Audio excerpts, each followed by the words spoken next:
Penguin Random House Audio presents The Ascent of Information, Books, Bits, Genes, Machines, and Life's Unending Algorithm by Caleb Scharf. Read for you by Jonathan Todd Ross. To the 130 million books that came before this one.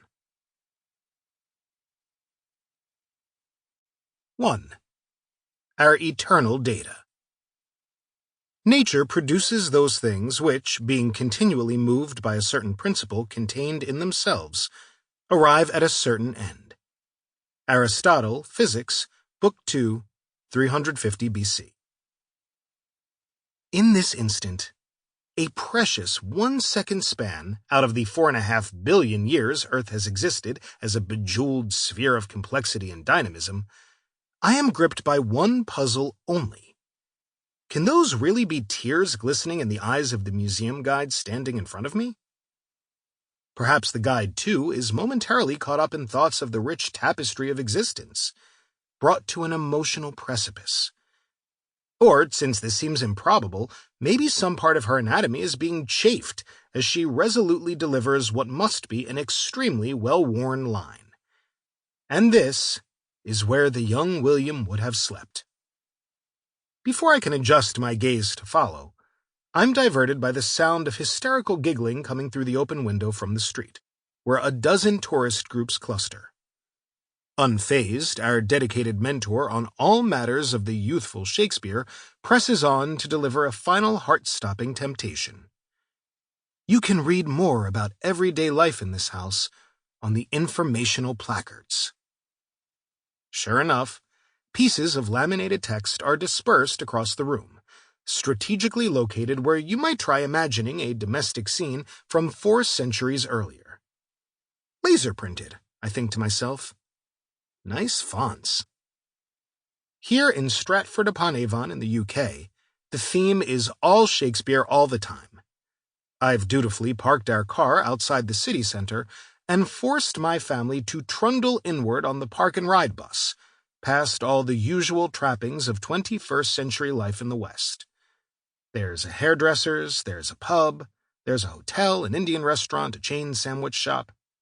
And there is poster after poster for this season's performances at the Royal Shakespeare Company.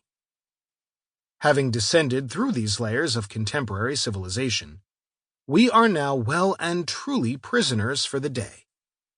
First up on our hastily conceived activity list has been the house that was the birthplace in 1564 of William Shakespeare, son of John and Mary. Now, with the placards politely read, we're back to walking around the streets, squeezing by yet more tourist groups of every conceivable nationality. I hear at least half a dozen languages, and remind myself that Shakespeare's works must have been translated into all of these tongues and many more. Along the admittedly quaint streets are boundless opportunities to accumulate staggering numbers of Shakespeare-related knickknacks. Busts of the bard in all sizes and color schemes, haphazardly molded or carved somewhere in China or Indonesia. Postcards, trinkets, banners, and T-shirts with slogans. All the world's a stage. Willpower. I would challenge you to a battle of wits, but I see you are unarmed. Then there are the Hathaway tea rooms and bakery, the Creaky Cauldron, the Pen and Parchment, and many more establishments reminding us not so subtly of where we are, and that we might need to be refreshed or further amused. Finally, after wading through another batch of Elizabethan houses, and more points of sometimes questionable historical interest, we make it to the place I really wanted to see most of all. Holy Trinity Church and Shakespeare's grave. Not because I'm harboring any particularly ghoulish dreams, but because I want to see Will's epitaph in the flesh, so to speak. And it's a great epitaph. Carved into the flat flagstone inside the church, right up at the foot of the altar, are the words, "Good friend, for Jesus' sake forbear, to dig the dust enclosed here. Blessed be the man that spares these stones, and cursed be he that moves my bones." Regardless of debates about whether or not Shakespeare himself penned these exact words, this has to be one of the most memorable and original passages to ever adorn a gravestone. Its ambiguous tone, playful but also utterly menacing, keeps your attention, and it's easy to see it as a final nose-tweaking taunt of authority, a knowing reminder to the church that it had better not repurpose this spot, or else. Or else, I think, you'd not have the endless streams of eager tourists and coins in the donation box. Standing there, feeling slightly soiled from the day, I am struck by the sheer absurdity of it all. This one human, William Shakespeare, wrote a bunch of stuff some 400 years ago, and that stuff has radiated outward in space and time like a brilliant pulse of light spreading into the cosmos. His words have been reproduced and copied on an astronomical scale. Those words have prompted new words, writings of critics, of fans, of historians, of schoolroom essayists, and of me as I think these thoughts and craft the phrases written here. Although the bard himself was definitely not immortal, a fact his grave clearly testifies to, his ideas and creations might be. Yet the conceptions and stories that William Shakespeare converted into written matter never existed inside him as anything more than synaptic connections and electrochemical pulses. This information was not encoded in his DNA. He could not biologically bequeath it to his descendants. There were no heritable genes for his 37 plays. All of that information is still here, though, outliving him and influencing our lives all this distance down the human timeline.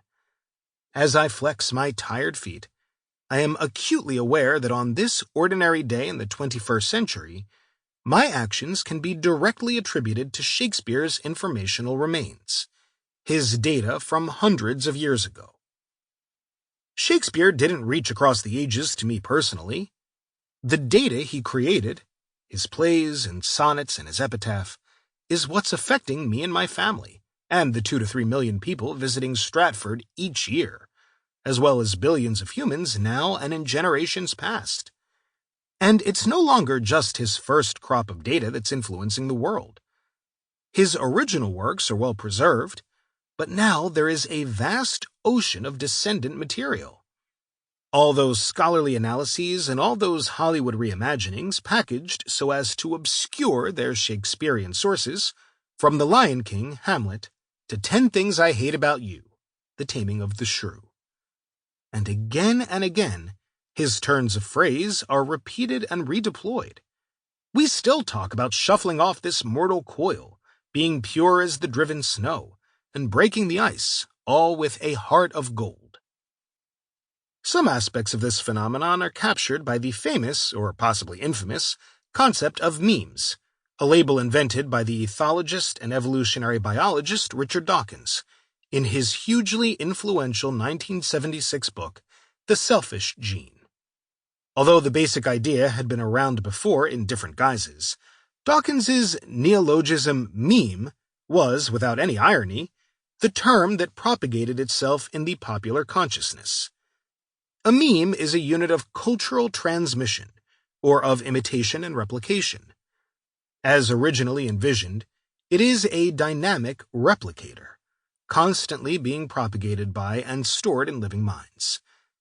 I'm going to come back to this later in much more detail, but for now I'll simply point out that while the spread of Shakespeare's ideas and phrases is decidedly meme-like, it arguably stretches beyond that. His data not only seems to have a life of its own, it has manifested physical structures of its own. Much like his carved epitaph, it persists regardless of whether or not there are human vehicles to carry it at any given moment. Of course, Shakespeare is only one example of how this happens. Our entire species is drenched in data. This is one of the most peculiar and possibly unique features of humans. We carry vast amounts of information externally to our biological forms. We've been doing this for a long time, and we are very good at propagating that information into the future and making use of it. And just as with Shakespeare himself, Sample complete. Ready to continue?